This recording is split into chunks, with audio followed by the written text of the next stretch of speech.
యాద్గిరి నరసన్న గుట్టకు ఏం మంత్రం వేసిండో ఏందో గాని సీఎం సారు అబ్బబ్బబ్బబ్బబ్బా 4 ఏళ్ల వాటికన్ సిటీ అంత పేరు పోతుంది అనుకుంటే 4 నెలలనే అంతటి పేరు అయ్యేటట్టయింది.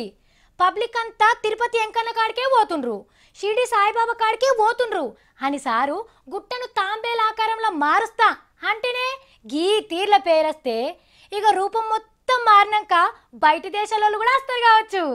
ఏం పబ్లిక్కు హైతరం నాడు యాదగిరి గుట్ట మీద కాలు పెట్ట సందు లేదు. నరసన్న దర్శన భాగ్యం కోసం తక్కువ గోసెల్లబోయలే మామూలు భక్తులైతే.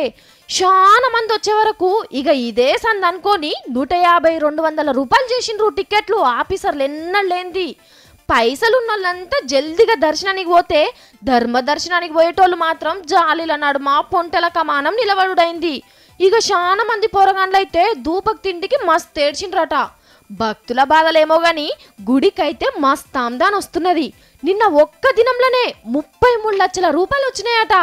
కానీ చూడుండ్రి, సీఎం సారు గుట్ట మీద కాలు మోపి గుత్తబట్టి డెవలప్ చేస్తుంటే భక్తుల ఆమ్దాని ఏ తీర్ల పెరుగుతున్నదో. తాంబేలాకారంలో గుట్టను కట్టి తిరుపతిని మించేటట్టు చేస్తున్నాడు కాబట్టి ఒక్క 4 వత్తులు గిదే పరిస్థితి ఉండేటట్టున్నది. ఇక అటెంక ఇట్లా పోయి అట్లా దర్శనం చేసుకొని కుతిదీర నరసింహస్వామిని చూసుకునే సౌలత్ చేస్తారు కావచ్చు. కానీ సార్లు గప్పటిదాకా పేద భక్తులను గిట్ల ఇబ్బంది పెట్టుడు మంచిది కాదు సారు. వీళ్ళ దర్శనాలు కూడా జల్దిగానే కావాలి, గట్లనే విఐపీలు కూడా పెరగాలి.